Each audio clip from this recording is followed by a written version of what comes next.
Bonjour à tous. Est-ce que vous nous voyez bien? Est-ce que vous nous entendez bien? Faites-nous des petits coucous sur le chat. Nous, en tout cas, on est trop contents avec Olivier d'être là avec vous aujourd'hui pour vous parler de la SGE. Bonjour, bonjour. Je vais en profiter pour commencer à partager mon écran. Bonjour Léo. Hop là. Normalement, vous devez bien tous voir mon écran. Bonjour Léo, bonjour Corentin. Faites-nous des petits coucous dans le chat. Est-ce que vous nous voyez bien? Vous nous entendez bien? Vous voyez bien l'écran que j'ai commencé à partager?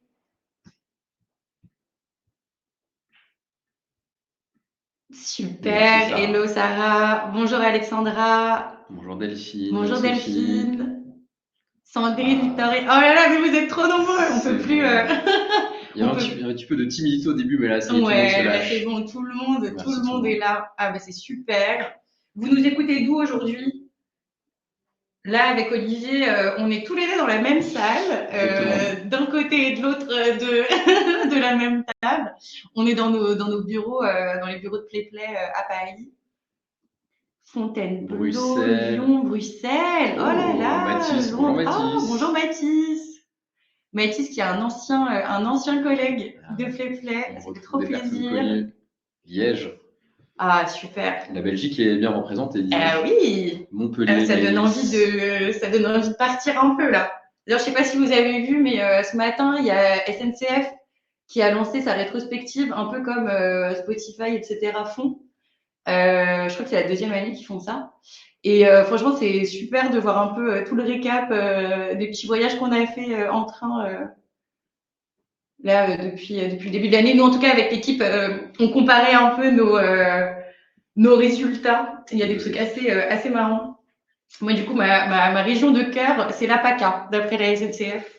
Et je suis très contente. L'Occitanie pour moi, de mon côté. En parlant d'Occitanie, on peut voilà. C'est la parfaite transition. C'est génial. Bon, en attendant que tout le monde arrive, se connecte, on peut peut-être se présenter un petit peu. Olivier. Plaisir. Vas-y, je t'en prie. Je me lance.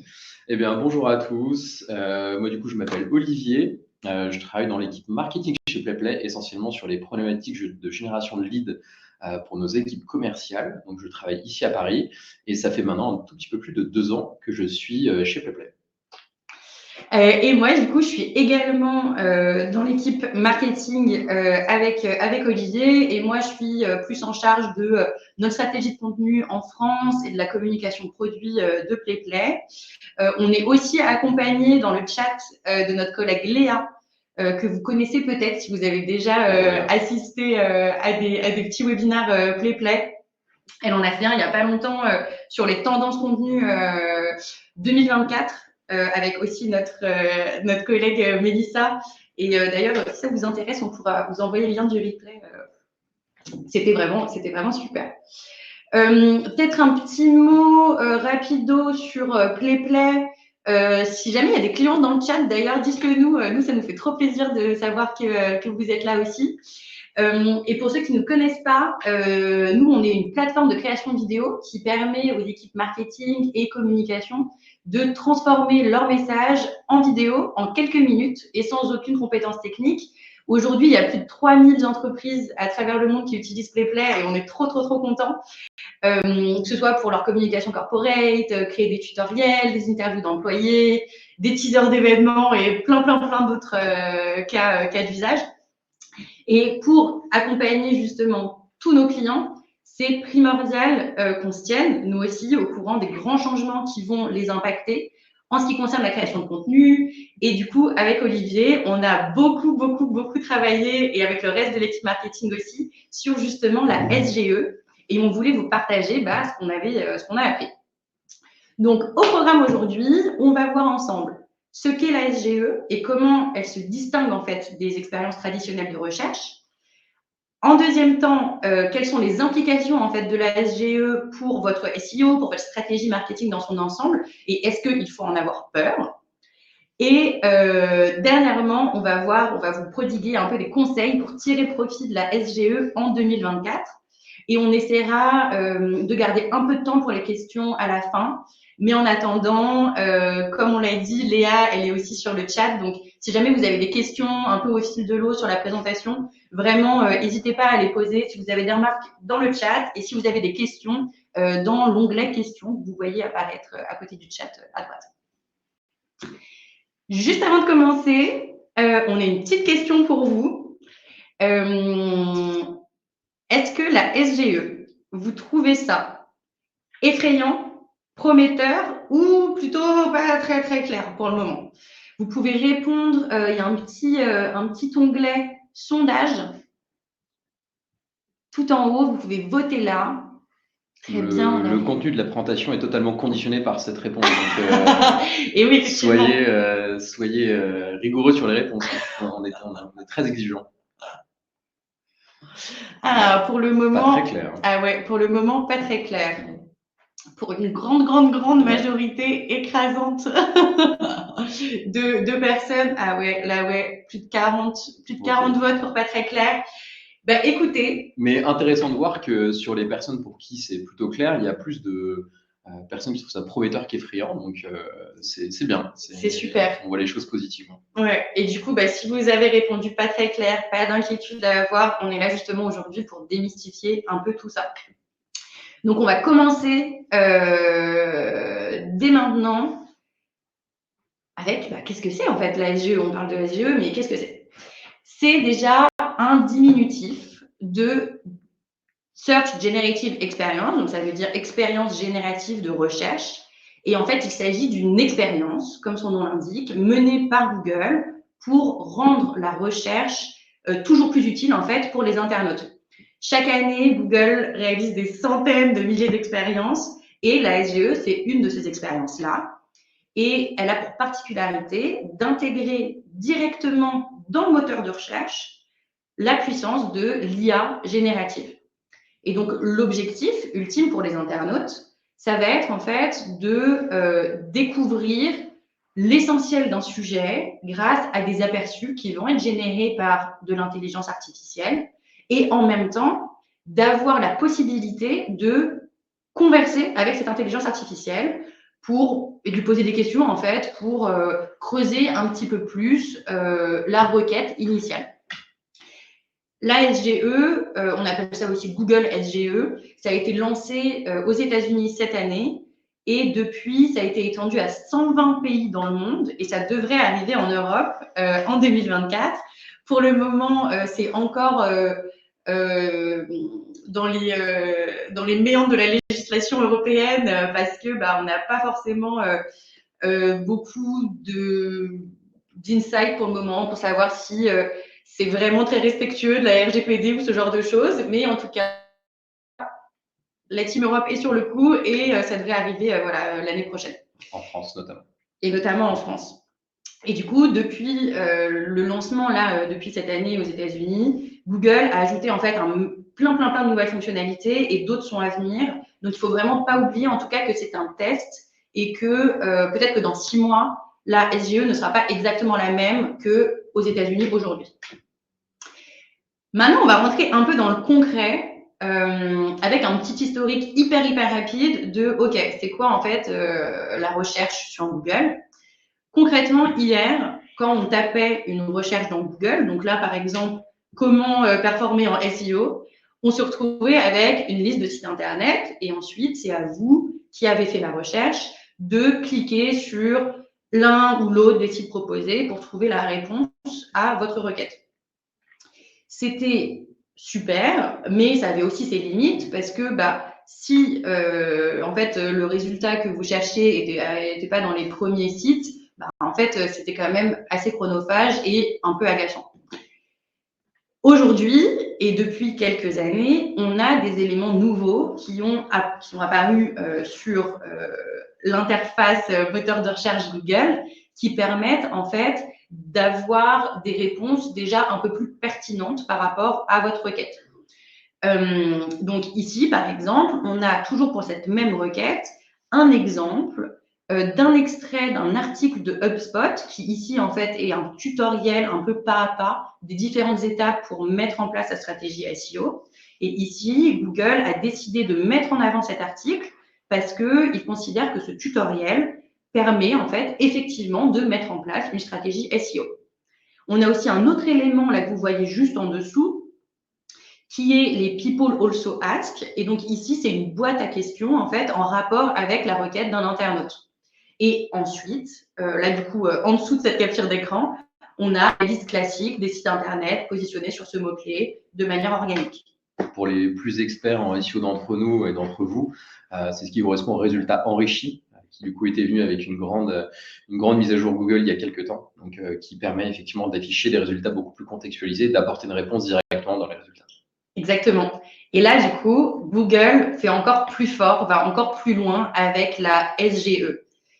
Demain, lorsque vous taperez une requête sur Google, il pourra afficher directement en fait une réponse générée par par son intelligence artificielle, celle de Google. Donc en fait, la promesse ici, c'est que vous n'aurez plus besoin de cliquer sur plusieurs liens. La réponse à la question que vous cherchez pourra s'afficher directement en haut de la page sans que vous deviez cliquer sur plusieurs sites. Et en fait, avec cette intelligence artificielle, Google va être capable de comprendre et de tenir compte en fait de chaque élément de votre demande et de générer assez rapidement un résultat. Et ça fonctionne un petit peu comme avec ChatGPT, si vous avez déjà testé. Mais en fait, si jamais la réponse là générée la première fois par Google ne vous correspond pas, vous pouvez demander plus de précision à Google SGE. Et donc, c'est pour ça que, je ne sais pas si vous avez déjà entendu cette expression, mais en fait, ça va devenir un moteur conversationnel, Google. Ça a vraiment cette prétention de passer d'un simple moteur de réponse à un moteur conversationnel. Et ce que vous voyez, si on peut regarder un petit peu, donc sur cette page, donc toujours pour la même requête, comment performer en SEO, vous voyez donc une liste de conseils générés par l'IA, qu'elle a été retrouvée dans toute la base de données de tous les sites. Voilà, c'est vraiment dans cette infini de données. Et on voit également qu'il y a à droite trois articles, trois ressources mises en avant. Donc ici, qui pouvaient correspondre un peu aux données justement qu'on avait vues juste avant précédemment avec des ressources qui vont être mises en avant par Google parce que considérées pertinentes. Et on voit également ici la miniature d'une vidéo YouTube pour justement en savoir plus. Donc vraiment la mise en avant aussi de différents types de contenus, pas uniquement textuels. Et maintenant, Oli, je te laisse la main pour la suite. La très grande question. Ouais, et pour compléter très rapidement aussi ce que tu venais de dire, Antinia, et pour ceux qui n'auraient pas bien saisi, quand on parle d'IA, on parle souvent de ChatGPT. Enfin, c'est souvent un peu ce qui nous vient en tête. Alors, il faut vraiment, je le rappelle, c'est assez basique, mais que ChatGPT, c'est le moteur d'intelligence artificielle de OpenAI. Du coup, c'est une société privée. Et donc, Google a aussi sorti, pour ceux qui n'auraient pas eu l'info, leur propre intelligence artificielle qui s'appelle Bard et qui, du coup, va être intégrée dans les recherches Google. Tout comme Bing a aussi sorti son intelligence artificielle, donc le moteur de recherche de Microsoft, qui a aussi été lancé il y a quelques mois aux États-Unis. Faut-il avoir peur de Google SGE? Bon, ça, c'est forcément la très, très grande question. Alors, pour commencer cette partie, on aimerait vous montrer deux chiffres. Donc, vous l'avez compris, en tout cas, on espère que vous l'avez bien compris, le déploiement de la SGE devrait être un changement, en tout cas, vraiment très impressionnant dans les résultats de recherche Google. Et quand on sait que l'on tape au quotidien, tous les jours, des choses sur Google, bah, ça peut en fait impacter nous tous au quotidien. Certes, dans le cadre professionnel, hein, j'imagine que vous êtes tous ici parce qu'on est dans des sociétés où forcément ça a de l'enjeu, mais aussi dans votre vie personnelle. Je pense qu'on tape aussi beaucoup de choses sur Google le week-end quand on n'est pas au travail, évidemment. Donc forcément, gros changement. On vous montre deux chiffres. Est-ce que en commentaire, est-ce que vous avez une idée de ce que peuvent être ces deux chiffres? N'hésitez pas à donner quelque chose. Même si vous n'êtes pas sûr, il n'y a pas de mauvaise réponse. Est-ce que vous pouvez perte de gain de trafic? Merci Léo pour cette proposition, parce qu'il y a d'autres marges économiques, un truc beaucoup plus, encore plus précis. Est-ce qu'il y a d'autres petites idées? Intéressant. Bon, globalement, il y a des très bonnes idées. Effectivement, vous l'avez bien compris, ce sont des évolutions et effectivement, on va parler d'évolution de trafic. Alors, qu'est-ce que ça veut dire en fait ces chiffres-là? On s'est basé pour vous donner ces chiffres-là sur une étude qui a été faite par un site qui s'appelle Search Engine Land, qui est lui-même associé à une agence SEO, qui a essayé d'estimer l'impact de la SGE sur le trafic des sites Internet. Grosso modo, c'est du coup ce site a créé une sorte de modèle qui considère plein de critères qui sont très SEO et qui permettent d'identifier, avec ce qu'on observe aujourd'hui sur la SGE, est-ce qu'on va avoir des gains ou des pertes de trafic. Ils ont testé 23 sites qui sont des sites corporate, qui sont principalement dans l'industrie de la tech.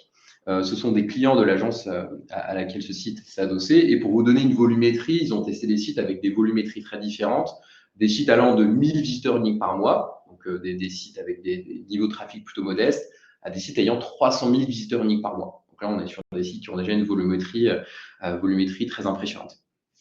Et ce qui ressort de ce modèle, c'est qu'ils estiment environ des pertes moyennes de 18 à 64% du trafic sur ces 23 sites qu'ils ont étudiés.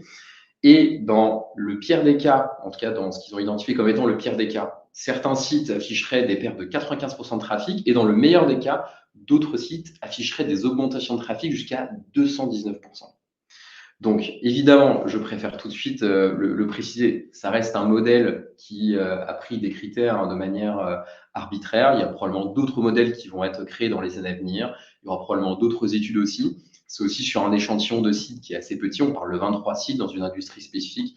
Donc attention, l'idée n'est pas de dire vous allez faire soit moins 95%, soit plus de 119% de trafic. L'idée, c'est pas ça. L'idée, c'est de vous dire que très clairement, Google, avec l'arrivée de l'SGE, va probablement rebattre les cartes aujourd'hui de ce qui va se passer et de ce qui va apparaître dans les résultats de recherche Google. Ça va rebattre les cartes et ça va probablement créer pas mal de volatilité.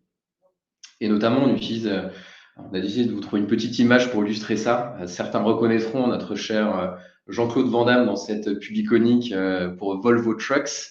La SGE, elle est un peu au milieu, quoi. La SGE, elle est au milieu et les camions, c'est grosso modo les sites internet, tout ce qui va apparaître sur Google et ça peut être un petit peu le grand écart. Parfois dans un sens, parfois dans l'autre. Je veux aussi relativiser ça en disant qu'il ne faut pas oublier que Google, ce n'est pas le premier gros changement qu'ils vont apporter. Il y a les fameux, ce qu'ils appellent les core updates de Google qui sont faits chaque année. Il y en a un par an souvent. Après des très gros, il y en a à peu près un tous les 5 ans. Et à chaque fois, ça génère ce type, en tout cas, de variation. Nous, il y a eu un gros core update en mai dernier, par exemple, et nous, PlayPlay, par exemple, on a été impacté à la baisse.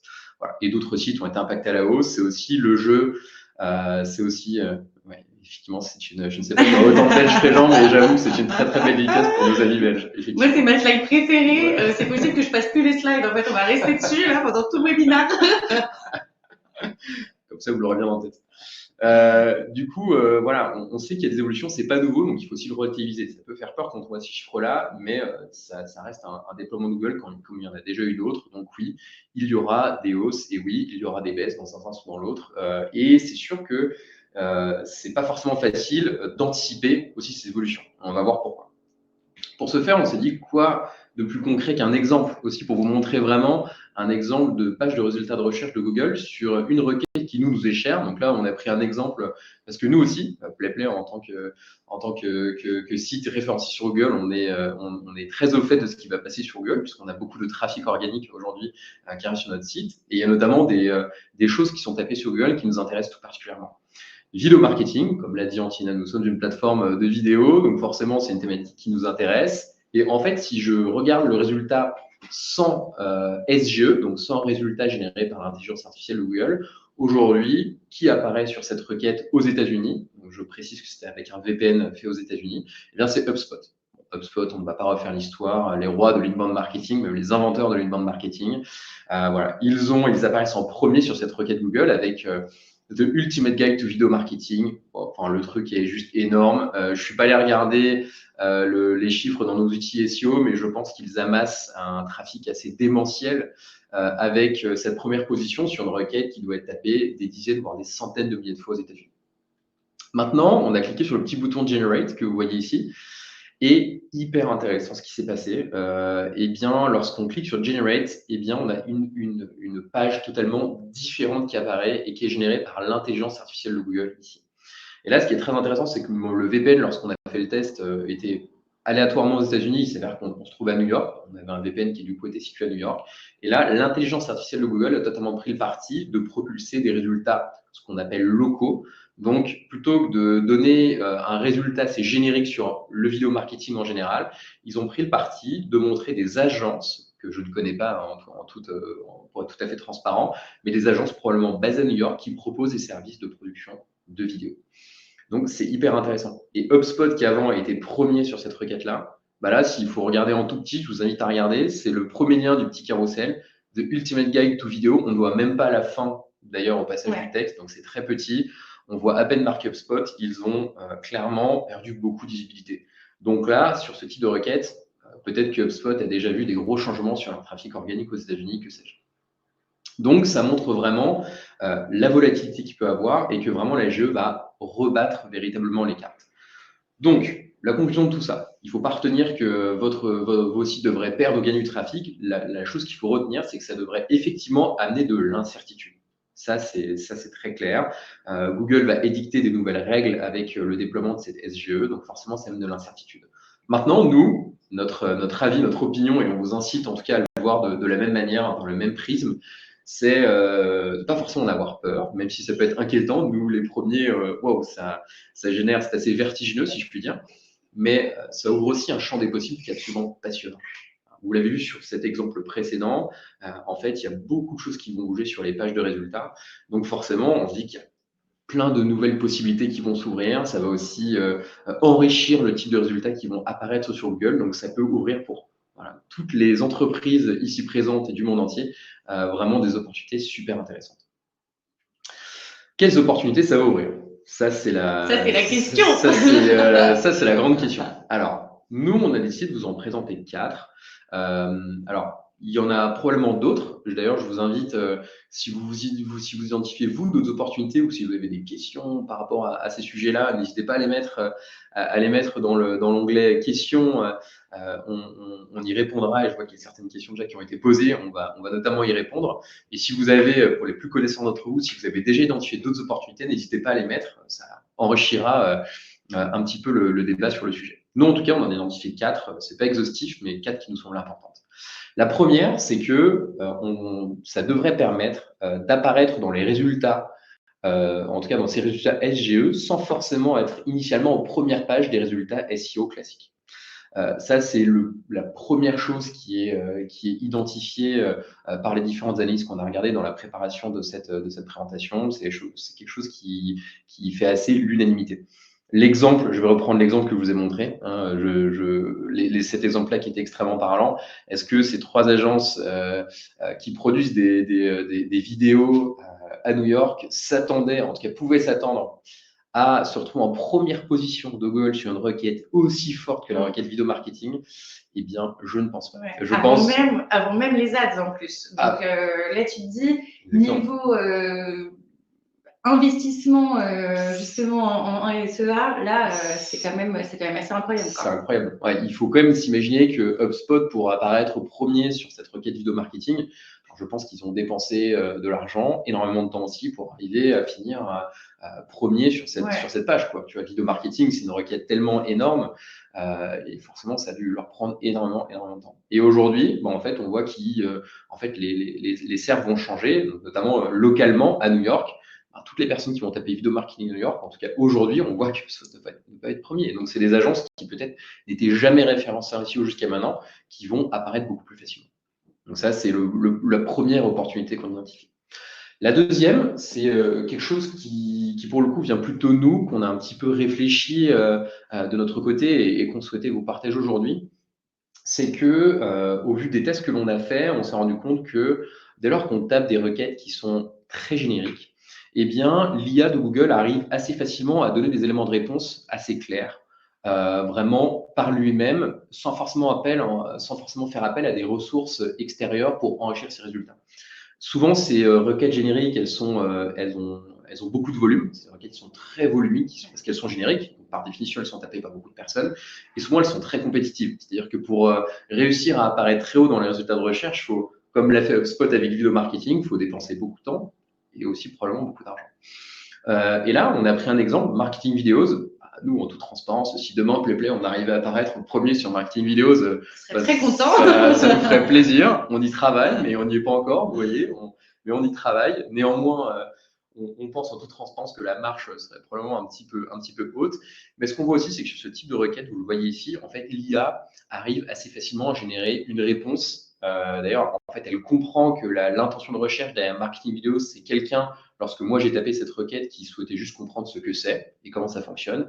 En fait, on se rend compte que l'IA fait assez peu appel à des ressources externes ici, à des liens externes. On voit qu'il y a 3 éléments dans le carrousel pour donner une réponse. Voilà. Ils arrivent à donner une réponse avec des objectifs, avec ce qu'on peut y faire, avec déjà des tips pour faire des bonnes vidéos marketing, sans forcément, en tout cas, aller mettre en avant un site internet.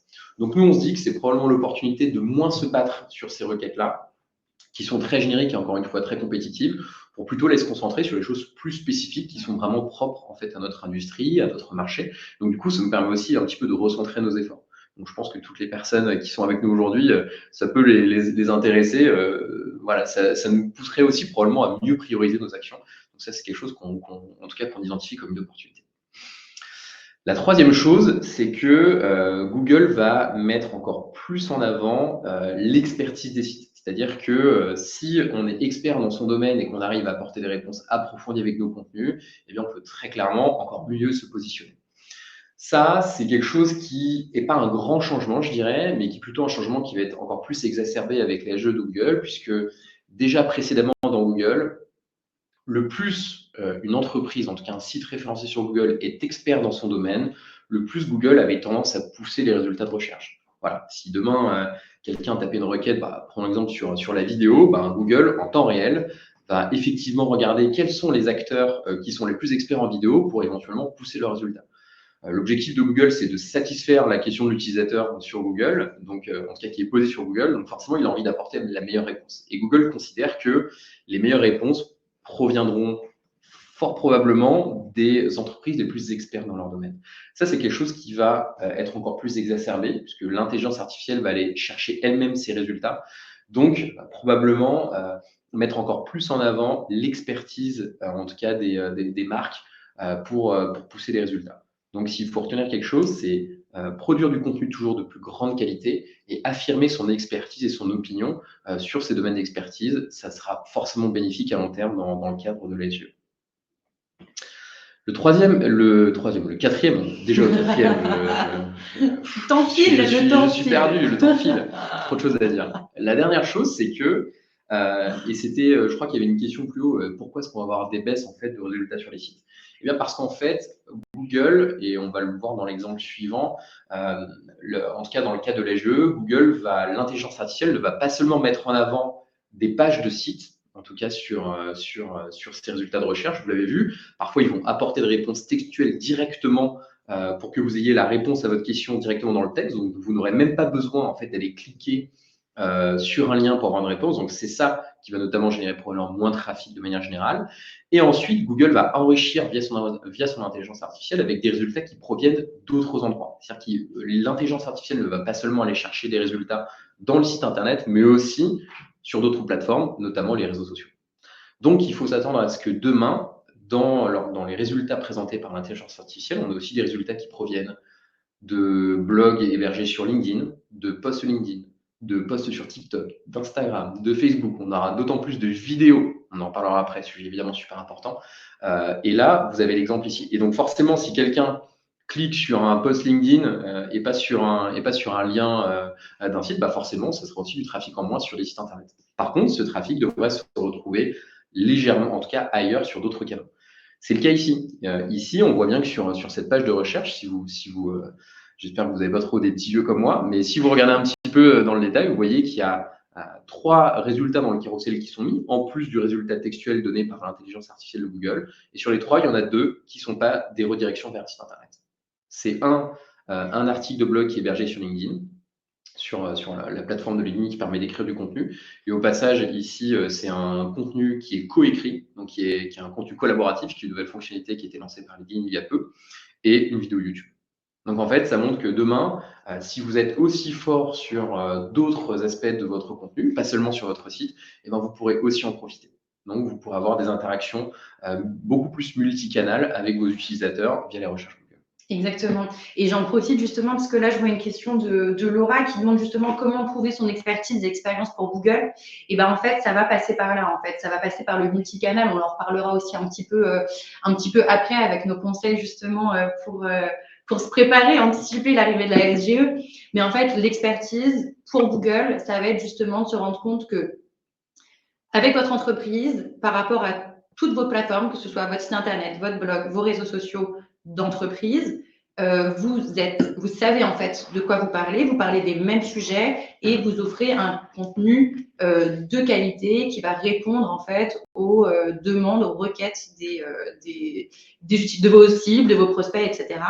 Mais aussi par rapport au profil personnel de vos employés. Là, ici, c'est du LinkedIn pas vraiment d'entreprise, c'était du post, là, je crois. Ouais, c'est un article, ouais, exactement. Ouais.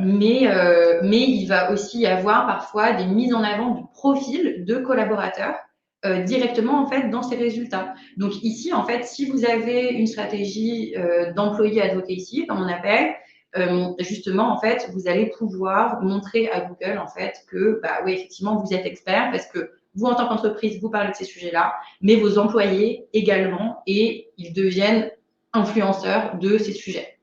Du coup, voilà, niveau expertise, tout est vraiment de plus en plus imbriqué. Et Maxime a d'ailleurs donné aussi une bonne réponse. Effectivement, il y a probablement des stratégies de forum qui devraient se développer. C'est-à-dire que des entreprises qui vont créer leur propre forum pour générer des discussions sur un sujet, c'est aussi des signaux très positifs qui devraient être envoyés à Google de, en fait, je sais générer des discussions sur un sujet, je les modère, j'y réponds, donc forcément, je suis expert sur le sujet. Et ça, l'intelligence artificielle de Google va être capable de le comprendre, puisqu'elle va vraiment aller chercher dans tous les sites présents dans les écosystèmes Internet, entre les réseaux sociaux, etc., pour formuler une réponse. Et pour répondre rapidement aussi à Laurent, oui, bien sûr, l'IA va formuler des réponses sur des bases d'informations, souvent sur des sites différents. C'est ici même que repose la force de l'intelligence artificielle. C'est-à-dire qu'on n'aura plus des résultats éclatants de différentes sources. En fait, l'IA va très clairement mâcher un petit peu le travail pour vous apporter une réponse textuelle, beaucoup mieux contextualisée, sans que vous ayez besoin d'aller sur 3 sites différents, effectivement. Et parfois, en plus, avec aussi des avis divergents. On pourra vous en parler dans les ressources qu'on vous enverra après le webinaire, mais il va aussi y avoir un onglet qui s'appelle Perspective, qui va, selon des sujets peut-être un peu plus d'actualité ou avec des débats d'idées, mettre en avant en fait des contenus de personnes qui partagent pas forcément tout à fait le même point de vue pour justement faire une synthèse en fait des différents avis qui existent sur Internet. Ça peut avoir des limites, parfois avec toutes les fake news, les deepfakes qu'on peut voir, mais en tout cas sur des sujets professionnels, on est vraiment dans cette logique d'agréger plein d'avis et plein d'informations, justement dans un petit espace condensé tout en haut de votre page Google, quoi. Complètement. Digression terminée. Voilà. Non, mais c'est un sujet dont on pourrait parler des heures. On va devoir aussi se contenir. Mais en tout cas, toutes les questions sont hyper intéressantes et aussi, j'imagine que vous aurez d'autres qu'on n'aura peut-être pas le temps d'y répondre, mais on les notera évidemment pour envoyer des réponses dans des ressources complémentaires. Soyez rassurés. On voulait aussi vous partager des éléments à prendre en compte qui sont aussi un petit peu pour prendre du recul. C'est-à-dire que oui, les jeux vont être déployés. Maintenant, il y a aussi des éléments qui est intéressant de connaître. On va passer assez rapidement dessus, qui relativise aussi un petit peu l'impact que va avoir la SGE. La première, c'est que la SGE, le fait d'avoir des résultats générés par une intelligence artificielle, ce ne sera peut-être pas adopté par les utilisateurs, en tout cas par tous les utilisateurs.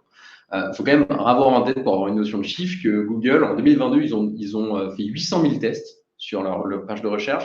Il y en a 4 000 seulement qui ont été déployés. Donc, je vous laisse faire le calcul. Je n'ai pas eu la force de faire ce calcul-là. Mais en tout cas, c'est tout petit, c'est pas grand-chose. Donc, forcément, en termes de ratio, c'est pas énorme.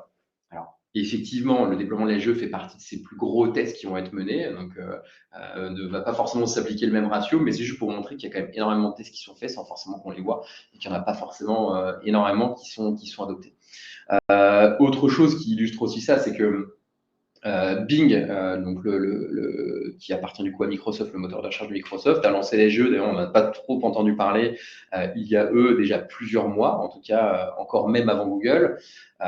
Et ils misaient beaucoup aussi sur le lancement avant Google de leur intelligence artificielle sur leur moteur de recherche Bing pour gagner des parts de marché.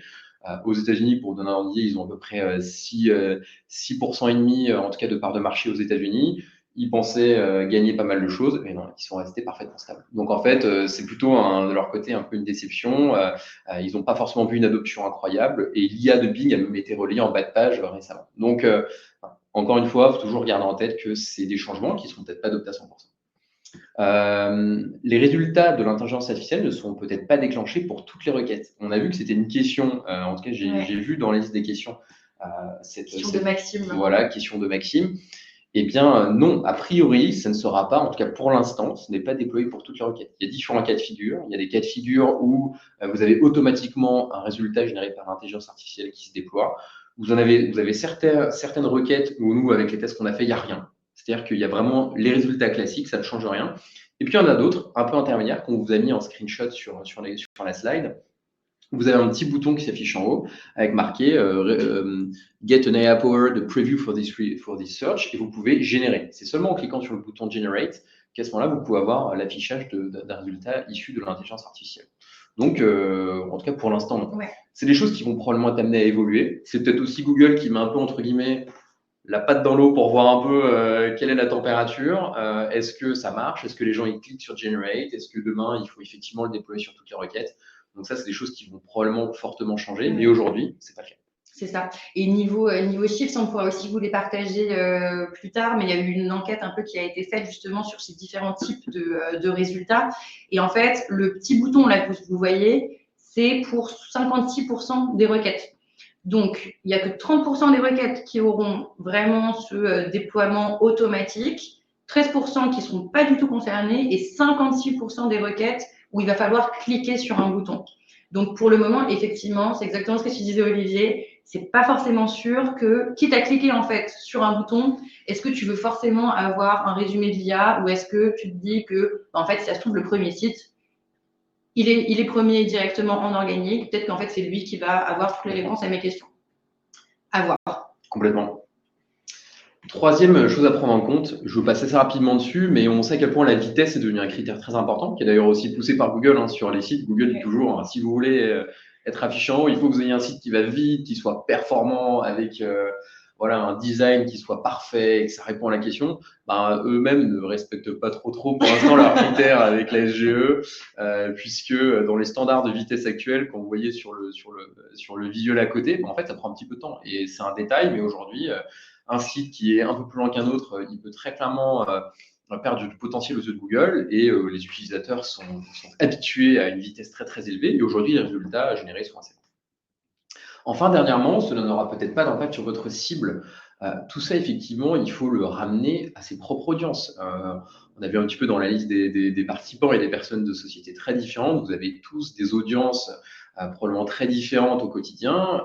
Il faut aussi se poser un petit peu, regarder, OK, moi, les personnes qui sont mes potentiels clients, est-ce qu'ils peuvent être concernés par ça? Est-ce qu'ils vont adopter la SGE? Est-ce que les choses qu'ils vont taper sur Google ont vocation à être aussi relayées par une intelligence artificielle? C'est pas forcément sûr. Nous, on s'est posé cette question-là, chez PlayPlay aussi. Pour vous expliquer un petit peu aussi l'envers du décor, on aime bien aussi aller distribuer du contenu à des personnes assez décisionnaires dans les entreprises qui s'intéressent aussi sur les grandes tendances du marketing, sur les grandes tendances de la vidéo. Et quand on tape Marketing Trends en 2024 sur Google, le résultat généré par l'intelligence artificielle, il est assez pauvre en fait, parce que c'est quelque chose de très difficile encore à comprendre pour l'IA. Il a du mal en tout cas à donner un résultat qui soit probant. Ce qu'il y avait là-dedans, en toute transparence, c'est un petit peu bateau. On a fait quelques tests et c'est pas hyper concluant. Donc, les personnes qui vont taper ça et qu'on cherche à les cibler, ils ne seront pas forcément satisfaits du résultat. Donc, ils vont aussi revenir probablement sur des résultats de recherche un peu plus classiques pour aller chercher du contenu un peu plus spécifique. C'est aussi la chose qu'on identifie. Exactement. Et d'ailleurs, avant qu'on passe à la troisième partie, qui là du coup sont nos conseils un peu plus pratiques, qui vont d'ailleurs répondre à pas mal de questions là que vous êtes en train de nous poser sur le chat. Il y avait une question de Sarah, justement, qui nous demande comment perspective et SGE peuvent-ils être imbriqués. Et ben en fait, ça va être une sorte d'onglet au sein en fait de GenAI. Donc là, par exemple, si on voit cet exemple-là sur la slide précédente, en fait, un peu comme vous avez là tout en haut les onglets News, Images, Shopping, etc. En fait, il va y avoir pardon, le même système d'onglets à l'intérieur de l'environnement SGE. Donc en fait, ici, vous allez avoir le résumé, donc quelque chose qui s'appelle peut-être Overview, et juste après, un autre onglet qui s'appellera Perspective. Et donc là, ici, en cliquant dessus, il y aura vraiment cette idée d'échange d'experts sur le sujet. Donc là, en fait, oui, Google va relayer les avis personnels de personnes sur des forums, de personnes sur les réseaux sociaux via le biais de vidéos ou de commentaires. J'espère avoir répondu à votre question, Sarah. Et dans tous les cas, on pourra faire un petit focus justement sur l'onglet perspective parce que c'est quelque chose qui sera effectivement important. On en parlera un petit peu plus tard aussi avec la suite des conseils. Et je vois aussi une question de Sarah qui est hyper intéressante. Si on a observé une adaptation de l'IA à son utilisateur en fonction de ses recherches, alors on l'a pas forcément observé nous, en tout cas de manière empirique, mais notre opinion c'est que oui, très clairement, l'IA va afficher aussi des résultats différents en fonction des utilisateurs. Google a tendance à de plus en plus afficher des pages de résultats uniques en fonction des recherches déjà faites, en fonction de votre historique de navigation, de vos recherches, etc. Et en plus, l'IA, au même titre que quand vous écrivez un prompt sur ChatGPT, et ben en fait, deux personnes n'auront pas la même réponse. La manière dont vous formulez votre prompt, votre demande, etc. N'oubliez pas qu'après, dans les résultats, on ne l'a pas trop montré, mais vous pourrez converser aussi avec l'IA. Ce n'est pas quelque chose qu'on a forcément beaucoup montré ici, mais vous pourrez aller plus loin dans les résultats. La manière dont vous allez converser avec l'IA va très clairement faire évoluer son résultat. Donc, les pages de résultats vont devenir de plus en plus uniques. Ouais. Elles étaient déjà beaucoup, mais il y a fort à croire que ça va devenir de plus en plus unique. Et pour répondre à la question de Maxime, est-ce que l'IA de Google va aussi interpréter les infos dans des vidéos, par exemple, pour les retranscrire? Nous, on pense que oui. Ouais. En fait, jusqu'à maintenant, Google s'est contenté, et c'était déjà énorme, à partir d'une requête écrite, il pouvait prendre l'extrait d'une vidéo, le mettre en avant, notamment dans les résultats vidéo, et vous mettre sur le bon endroit de la vidéo qui répond à votre question. Donc, en fait, il y a déjà des fortes capacités, en tout cas de Google, d'identifier ce qui se passe dans les vidéos. Demain, effectivement, la prochaine étape, c'est de prendre carrément le contenu de ces vidéos, de le mettre par écrit, et en gros, vous aurez même plus besoin de regarder la vidéo pour avoir l'information. Ouais. Et ça, justement, on en reparlera dans la deuxième partie des conseils. Franchement, vous êtes trop fort, hein, parce que vraiment, c'est exactement tout ce qu'on a prévu. Vous avez notre plan de webinaire, c'est exactement ça. Allez, du coup, on enchaîne avec nos petits conseils. Et Oli, hop. Ouais, c'est parti. En gros, les conseils, on les sépare en deux. D'un point de vue plutôt stratégique, on voulait vous donner 3 conseils, en tout cas qu'on a identifiés. Encore une fois, je pense qu'on pourrait en évoquer d'autres, mais commençons par ces 3-là qui sont déjà super importants. Le premier, c'est optimiser son site pour en faciliter la lecture par Google. C'est un truc un petit peu, entre guillemets, de base déjà dans le SEO, d'avoir un site qui soit très clair, que ce soit en termes d'arborescence, de structure, de lisibilité des contenus. Pour les plus experts SEO d'entre nous, vous avez aussi entendu parler des données structurées qui permettent de structurer vos contenus pour que Google aille chercher de manière précise les informations à l'intérieur de ces contenus. Et bien ça va avoir beaucoup d'importance. On avait aussi la question tout à l'heure de comment est-ce que Google va repérer l'expertise d'un site. Et bien c'est aussi à la lecture des sites tout simplement. Et ça, l'IA ne va pas forcément révolutionner quelque chose, mais ça va devenir de plus en plus important. Plus Google, via son intelligence artificielle, arrive à comprendre votre site très rapidement, en tout cas, en tirer les contenus les plus pertinents sur des thématiques précises, plus ça aura vocation à être mis en avant. Donc ça, c'est vraiment quelque chose de très important, c'est un aspect du coup plutôt technique. On est vraiment sur un aspect assez technique, mais qui aura d'autant plus d'importance à priori dans les mois, années à venir, si la SGE était amenée à se déployer totalement. Le deuxième élément qu'on voulait vous partager, c'est exploiter le maximum des outils Google. De quel outil Google on parle ici? Vous vous posez forcément la question. On parle notamment ici de tout ce qui est profil Google My Business, aussi de ce qui se passe sur Maps. On a montré l'exemple tout à l'heure sur vidéo marketing qu'on a bien aimé, donc on vous en a pas mal parlé. Mais le SEO local devrait probablement prendre pas mal d'importance avec l'IA, puisque l'IA va être capable de plus en plus de comprendre l'intention de recherche derrière la requête et de savoir s'il faut localiser une réponse par rapport à certaines questions posées sur Google. Donc effectivement, le fait de faire attention à ces reviews, le fait de faire attention aux informations qui sont mises sur les profils Google My Business, en tout cas utiliser tout ce qui est localisé, les informations pour ceux qui ont des points de commerce, des points de vente qui ont différentes localisations, ce sera quelque chose qui sera probablement très utile, qui sera assez mis en avant, en tout cas par Google. Du moins, c'est ce qu'on a vu dans les premiers tests qu'on a fait. Et troisième point, c'est un point un petit peu plus technique aussi, pour ceux qui s'y connaissent un petit peu en SEO. On recommande vraiment, et c'est poussé par beaucoup d'analyses, d'obtenir des backlinks de haute qualité. Pour rappel, les backlinks, c'est ces liens qui sont sur des sites qui ne sont pas le vôtre, mais qui redirigent vers votre site. Google interprète ces liens comme étant une recommandation, comme si en gros ce site-là disait je valide, je vous recommande d'aller sur ce site. Donc c'est vraiment une recommandation, comme on pourrait le faire à l'oral. Eh bien, jusqu'à maintenant, on le sait, on pouvait avoir des politiques un petit peu agressives de backlink, c'est-à-dire qu'on pouvait faire des politiques d'achat de liens, aller négocier des liens en grande quantité sur certains sites pour un petit peu tromper Google et lui dire regarde Google, j'ai plein de sites qui me recommandent, donc fais-moi confiance. Google va être beaucoup plus vigilant, il va être de plus en plus capable d'identifier quelles sont les bonnes recommandations, des mauvaises recommandations ou des recommandations trompeuses. Donc demain, vraiment obtenir de sites extérieurs de la redirection vers votre site, si c'est bien fait, que ça a du sens et que c'est une recommandation qui est qualitative, ça aura beaucoup d'importance. Donc ça, c'est peut-être un changement pour certains d'entre vous qui avaient des politiques de backlink un peu agressives, fera probablement un petit peu changer cette politique-là. Oui, exactement. Et ça, c'est quelque chose qui est hyper lié aussi à ce qu'on appelle en fait la preuve sociale. C'est de se dire, OK, s'il y a d'autres sites, d'autres personnes sur Internet qui va vouloir créer du contenu avec nous ou justement être dans un de nos contenus, donc là, par exemple, en l'occurrence des articles de blog, vu qu'on parle de backlink, c'est quelque chose, ça veut dire en fait que ce que vous avez à dire a de l'importance. Mais il faut aussi que ce soit des sites qui soient de la même qualité en fait que la vôtre. On va passer au côté contenu maintenant. Notre premier conseil, ça va être de travailler les mots-clés de longue traîne. Les mots-clés de longue traîne, c'est quoi? Ça va être des requêtes de recherche qui vont être très spécifiques. Donc par exemple, avant on pouvait avoir toujours maintenant, un mot-clé, ça va être page Facebook, par exemple. Et ben, un mot-clé de longue traîne, c'est difficile à dire, mot-clé de longue traîne. C'est pas facile. C'est pas facile, hein. Et ben, ça va être, par exemple, comment créer une page Facebook. Et donc ça, du coup, ça va être vraiment le mot-clé sur lequel vous allez essayer de vous positionner. Pourquoi c'est positif de faire ça? En fait, ça va vous forcer à vraiment comprendre les intentions de recherche de votre public. Et ça, c'est indispensable aujourd'hui pour aligner justement votre contenu sur les requêtes des utilisateurs et vraiment comprendre l'intention de recherche qui est derrière. Ça,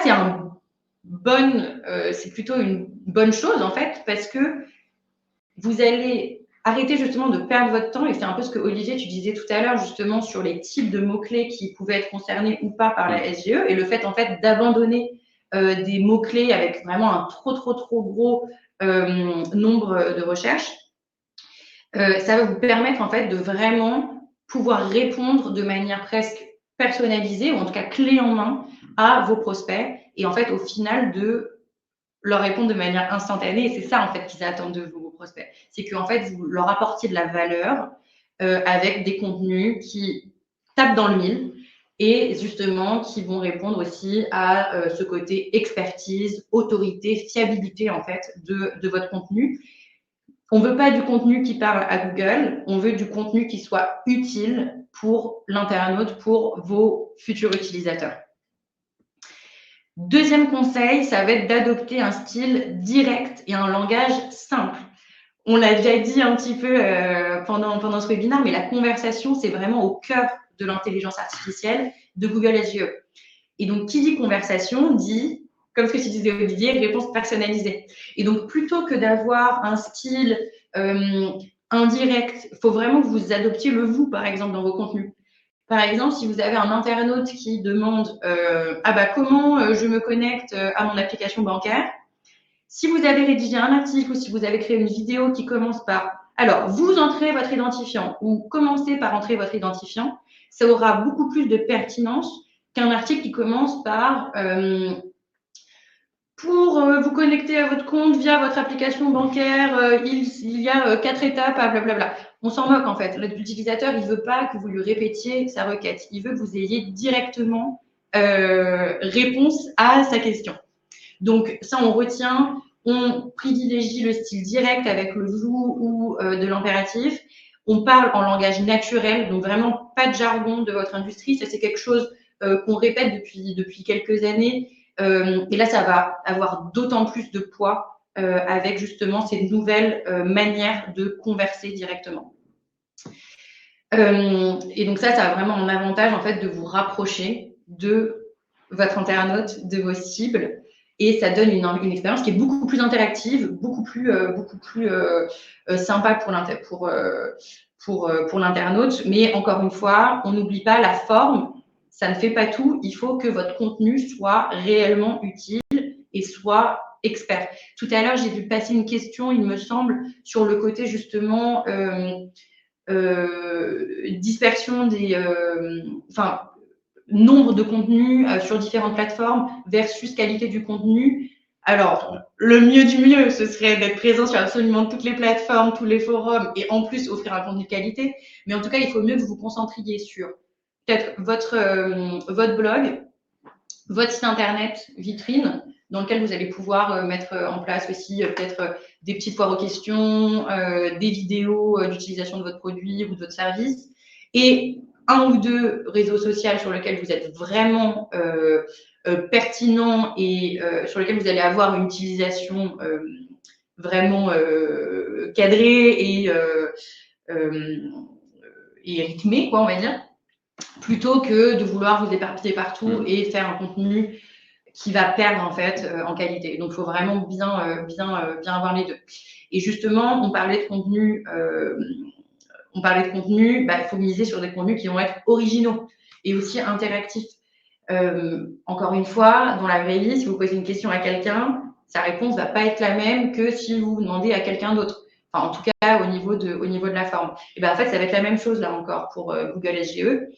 Tous les contenus dupliqués ou les sites qui font que reprendre des informations déjà présentes sur d'autres sites, en fait, ça n'a aucun intérêt de continuer cette stratégie aujourd'hui parce que Google, il va pas essayer de savoir si vous êtes un site pertinent ou pas. Il va prendre la première phrase du premier site qui est peut-être un peu mieux positionné que vous et il va le prendre directement, mais en fait, vous ne serez pas du tout cité là-dessus. Donc, c'est pour ça qu'il faut vraiment se dire, OK, comment je fais pour apporter de la valeur, avoir ma patte, avoir ma personnalité de marque qui va transpirer en fait des contenus que je crée. Un autre point aussi important qui peut sembler être du détail parfois, mais il faut aussi que vous pensiez à travailler un peu vos miniatures là, d'articles de blog par exemple ou de vidéos. On l'a vu là tout à l'heure avec les exemples qu'on vous a donnés. On voit trois petits sites, 3 petites ressources recommandées, et en fait, on voit surtout la photo, en fait, on voit surtout l'image de ces sites. Donc ça, il faut que vos miniatures, elles attirent l'œil et qu'elles sont en lien avec le sujet que vous traitez. Si en fait, au final, vous utilisez que des images issues de banques de stock, ce qu'on fait tous, hein. Ce qu'on fait tous, franchement, nous les premiers sur notre blog, on a fait ça et c'est quelque chose de, justement là sur lequel on est en train de travailler parce que en fait, on se rend compte que pour pouvoir se détacher du lot, il va falloir qu'on ait justement cette personnalité de marque, cette patte qui soit différente, mais toujours en restant pertinente. Donc voilà, donc privilégiez bien les contenus originaux et n'hésitez pas à varier les formats, que ce soit du texte, des infographies, des images, des vidéos, si vous êtes présent sur des forums, allez-y. Encore une fois, on vous a parlé d'avis clients, ça va être vraiment des gros sujets. Et petit focus justement sur la vidéo, il y a quelque chose qu'il faut garder en tête, c'est que le plus grand concurrent aujourd'hui des moteurs de recherche traditionnels comme Google, c'est les plateformes visuelles, donc, et notamment TikTok et Instagram, et de manière plus large, la vidéo en fait. Je pense qu'on a tous fait ça. Si on cherche une recommandation d'un sac à dos de rando à acheter, en fait, on va aller regarder peut-être des avis clients avant de regarder des sites de shopping où tu sais très bien qu'en fait, dans tous les cas, oui, on se fait tous de la pub pour nous. Mais en fait, si on a vraiment cet avis de quelqu'un, et encore mieux si c'est une démo sur YouTube avec la personne qui va ouvrir directement le sac à dos, dire regardez, là j'ai réussi à mettre tout mon nécessaire pour partir 2 jours en week-end. Donc ça a vraiment énormément de poids. Et donc Google, ça l'a bien compris, et pas très très content de ça. Et en fait, avec Google SGE, il cherche à rivaliser avec ces plateformes et il cherche à ramener un maximum d'utilisateurs vers son interface. Et donc pour ça, Google a décidé de mettre en avant de plus en plus de vidéos. Je vous disais tout à l'heure que depuis le début du test aux États-Unis, en fait, il y a eu pas mal de changements déjà menés par Google avec cette expérience SGE. Et en fait, on a remarqué, et ça, c'est pas que nous, c'est plein de personnes l'ont remarqué, qu'en fait, Google a donné une place de plus en plus importante à la vidéo en seulement quelques mois. Donc, imaginez un peu dans un an, déjà que les tendances justement sont à créer de plus en plus de vidéos, ce sera encore plus important. C'était déjà le cas d'ailleurs avec les grandes précédentes mises à jour de Google. Les résultats en archive vidéo étaient déjà hyper présents. On parlait tout à l'heure aussi de cette capacité de Google à prendre les bons chapitres quand les vidéos étaient bien chapitrées, d'aller montrer les bons chapitres. Si un chapitre d'une vidéo répondait à une bonne question, en fait, ça va être exacerbé encore plus. Ouais, c'est exactement ça. Et c'est ce que tu disais justement sur ces données-là, en fait, il va aussi falloir penser à bien structurer justement toutes vos vidéos et penser à bien bien remplir, toutes vos métadonnées. Notamment si c'est hébergé sur votre site internet ou sur YouTube. Et c'est ce qu'on disait avant, c'est qu'en fait, là, la SGE, elle va pousser des contenus d'un peu partout. Donc, évidemment, de YouTube, parce que c'est Google, donc ils aiment bien que les internautes restent chez eux. Mais ils vont aussi pousser beaucoup de contenus de TikTok, de LinkedIn, d'Instagram, mais aussi des vidéos parfois hébergées directement sur vos sites internet ou sur vos blogs. Et donc ça, c'est aussi quelque chose à garder en tête. Si jamais vous créez des vidéos sur YouTube, réinjectez-les derrière sur vos blogs, sur vos sites internet. Et c'est ce qu'on se disait en fait. En fait, tout est un peu intriqué et en lien, quoi. Tout est lié. Parce que, encore une fois, si cette vidéo, elle performe sur YouTube et qu'en même temps, vous avez un article de blog qui parle du même sujet dans lequel il y a aussi cette vidéo, c'est comme ça que Google va comprendre que vous êtes expert sur le sujet, vous créez plusieurs contenus de qualité qui traitent du même sujet. Donc, vraiment, continuez à intégrer plus de photos, plus de vidéos dans vos contenus, que ce soit sur vos sites web ou sur vos réseaux sociaux. Et donc, des petits exemples de vidéos à créer. Ici, ça va être plutôt des vidéos créées par vos employés, par vos clients, et qui vont aussi mettre en avant vos produits ou vos services. Donc là, on vous a sélectionné 3 exemples de formats. Le premier, ça va être les formats tutoriels. Donc ici, ça va vous permettre de répondre aux requêtes comment on fait quelque chose. Donc par exemple, ça peut être, je vous disais tout à l'heure, comment se connecter à mon compte, comment ajouter des sous-titres à ma vidéo, vraiment des requêtes hyper spécifiques. Ici, par exemple, on a un exemple de Figma, qui est un logiciel de création d'interfaces et de ressources et de design, voilà. Là, par exemple, il crée un tutoriel comment faire un calendrier que après je pourrais imprimer et accrocher à mon mur. Donc là, on a vraiment un pas à pas et c'est hyper dynamique. C'est sur TikTok. La vidéo dure 1 minute 30 à tout casser et on a vraiment quelque chose hyper pratique. Ensuite, on va avoir les vidéos un peu plus éducatives. Donc là, on est vraiment sur l'expertise, sur les conseils. Ici, on répond encore à des requêtes comment, mais un peu moins terre à terre. Donc ici, par exemple, on va expliquer les étapes d'une stratégie. Par exemple, là, on a un super exemple de crédit agricole. Là, c'est une vidéo qui est postée sur YouTube. C'est comment je fais pour monter mon entreprise si j'ai pas d'argent. Ça peut aussi être d'autres sujets comme par exemple comment créer une interview vidéo réussie. Donc voilà, ici on est dans des vidéos éducatives, on apporte beaucoup de valeur et directement dans la vidéo. L'intérêt de faire ce genre de vidéo, ça va pas être de dire oh et en fait regardez pour en savoir plus sur mon blog. Non, là on est vraiment dans on donne donner la réponse directement là-dessus. Et sur ce genre de vidéo, on peut se permettre d'opter sur des formats, enfin d'être sur des formats un petit peu plus longs. Qui vont quand même réussir à ranker sur Google tant que les métadonnées sont bons. Olivier, tu parlais de chapitrage justement de vidéos, de retranscription aussi. Tout ça, c'est des infos qui vont nourrir Google et qui vont rendre en fait votre contenu beaucoup plus facile à lire, à scanner pour lui. Le troisième type de vidéo, ça va être les vidéos témoignages, UGC. Donc là, on est sur. Est-ce que vous nous entendez toujours bien? Oui, je pense que c'est bon. Je sais pas, j'ai eu un petit message sur notre logiciel, mais ça a l'air d'être OK. Donc ici, on est vraiment sur le User Generated Content, comme on l'appelle. C'est du contenu qui va être créé par vos utilisateurs. Donc, pourquoi ça fonctionne? Là, on revient justement à ce qu'on disait tout à l'heure sur la preuve sociale. Vos clients qui parlent de votre marque, qui vont vanter les mérites de votre produit, de votre service, qui vont montrer en fait comment ça a changé leur vie pour le mieux, c'est vraiment le Graal ultime quand on est une marque. Il ne faut pas oublier que 77% des personnes qui ont vu un témoignage vidéo sur un produit ou un service disent que ça les a incités à faire un achat. Donc vraiment, c'est pas forcément toujours facile à faire, on va pas se mentir, mais c'est vraiment du pain béni pour une entreprise. Donc voilà pour ces petits conseils plutôt vidéo. Et après, effectivement, le petit conseil de la fin, c'est ce qu'on vous dit avec Olivier depuis le début, c'est vraiment il faut tester, faire de la veille énormément. Et en fait, là, vous allez pouvoir comprendre vraiment comment ça fonctionne. Et le plus important, on s'est rendu compte qu'il y a eu un petit souci technique a priori, mais nous, on finit, même si vous ne nous voyez plus, vous ne nous entendez plus, vous aurez la version enregistrée, donc on finit pour que vous ayez tous les éléments. Mais comme l'a dit Antinéa, il faut vraiment les tester. On vous mettra aussi dans les ressources complémentaires le rappel de comment aller tester les SGE aux États-Unis, parce que pour l'instant, c'est uniquement ouvert sur certains types de comptes.